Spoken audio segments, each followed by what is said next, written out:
اللہم صلی علی سیدنا محمد وعلی آل سیدنا محمد وصحاب سیدنا محمد وبارک وسلم علیہ اللہم صلی علی سیدنا محمد وعلی آل سیدنا محمد وصحاب سیدنا محمد وبارک وسلم علیہ امین۔ اللہ رب العزت ہم سب کا یہ بارگاہ مصطفیٰ صلی اللہ علیہ وسلم میں ہدیہ درود، ہدیہ محبت، ہدیہ تشکر آقا صلی اللہ علیہ وسلم کی بارگاہ میں عاجزاً محبتاً پیش فرمائے، اور اس کے صدقے رسول اللہ صلی اللہ علیہ وسلم ہم سب پر اپنی نوری نگاہ اور اپنی پاک توجہ ہمیں عطا فرمائے،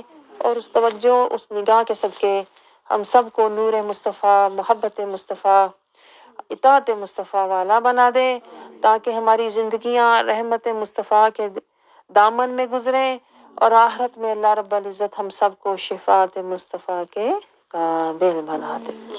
یہ ہوتا ہے با ادب طریقہ قرآن پاک کو کہتے ہیں نا پڑھنے کا، قرآن تک پہنچنے کا، قرآن سے کچھ لینے کا، کیونکہ قرآن پاک ہم تک جو پہنچا ہے نا، اور رسول اللہ صلی اللہ علیہ وسلم کی کہتے ہیں نا آپ کی جو قربانیاں ہیں، اور صحابہ کرام کی جو قربانیاں ہیں، اور آپ صلی اللہ علیہ وسلم کی آل نے دیکھیں جو جانیں قربان کی، تو ان کی قربانیوں کا صدقہ ہم تک قرآن حفاظت سے اسی طرح پہنچا ہے، یہ امانت ہم تک پہنچی ہے، ان سب کی کہتے ہیں نا امامت اور صداقت اور ریاضت اور محنت کا صدقہ۔ تو اس لیے ہم آقا صلی اللہ علیہ وسلم کی بارگاہ میں اور صحابہ کرام کی بارگاہ میں اور آپ کی آل اور پاک ہستیوں کی بارگاہ میں پہلے ہدیہ درود پیش کرتے ہیں، ہم اپنا کہتے ہیں نا تشکر پیش کرتے ہیں کہ آپ کا صدقہ ہمیں یہ قرآن ملا، تو ہم آپ کے بھی شکر گزار ہیں اور اللہ کے بھی شکر گزار ہیں۔ یہ ادب ہوتا ہے، ادب والا طریقہ ہم سمجھتے ہیں، تو ہمیں ہر کام کرنے میں ادب کو ملحوظ رکھنا چاہیے، سمجھ رہے ہیں، جو ادب سے چلتے ہیں وہ ہمیشہ کہتے ہیں نا بانصیب ہوتے ہیں۔ تو کل جو ہم نے بات سیکھی تھی کہ اللہ تعالیٰ ہر سپارے میں ہمیں کوئی پیغام دے رہا ہے، ہر سپارے سے ہمیں ایک سیڑھی ہمیں مل رہی ہے کہ ہم قدم با قدم اپنے رب کی طرف، اللہ کی طرف، یہ ہم کہتے ہیں نا سالک، اللہ کے ہم سالک بن رہے ہیں، یعنی کہ جو اللہ نے کہا ہے نا لا الہ چھوڑ دو، ہم نے وہ چھوڑنا ہے، اور وہ کیا ہے جو ہم نے ایک ایک سپارے سے دیکھیں ہمیں سمجھ آ رہا ہے۔ جو پہلا سپارہ ہے نا اس میں اللہ تعالیٰ نے کیا سمجھایا ہے کہ تم چھوڑ دو منافقت، چھوڑ دو۔ جو پہلا سپارہ ہے بقرہ والا، اس میں اللہ تعالیٰ نے ہمیں یہ سمجھایا۔ دوسرا سپارہ سیقول السفہاء، اس میں اللہ نے سمجھایا جہالت چھوڑ دو۔ تیسرا سپارہ تلک الرسل، اللہ نے سمجھایا ظلمت چھوڑ دو۔ چوتھا سپارہ، یہ میں خلاصہ بتا رہی ہوں ایک لفظ میں صرف، چوتھا سپارہ لن تنالوا البر میں اللہ نے سمجھایا غفلت چھوڑ دو۔ پانچواں سپارہ والمحسنات میں اللہ نے سمجھایا فاسق نہ بنو۔ چھٹا سپارہ اللہ نے سمجھایا لا یحب اللہ میں سمجھایا مفسد نہ بنو۔ ساتویں سپارے میں اللہ نے سمجھایا مجرم نہ بنو۔ آج ہم آٹھویں سپارے کا مطالعہ کرنے جا رہے ہیں، اور اس کا حاصل میں آپ کو بتاتی ہوں، اس کا حاصل ہے متکبر نہ بنو۔ تو یہ ہے لا الہ۔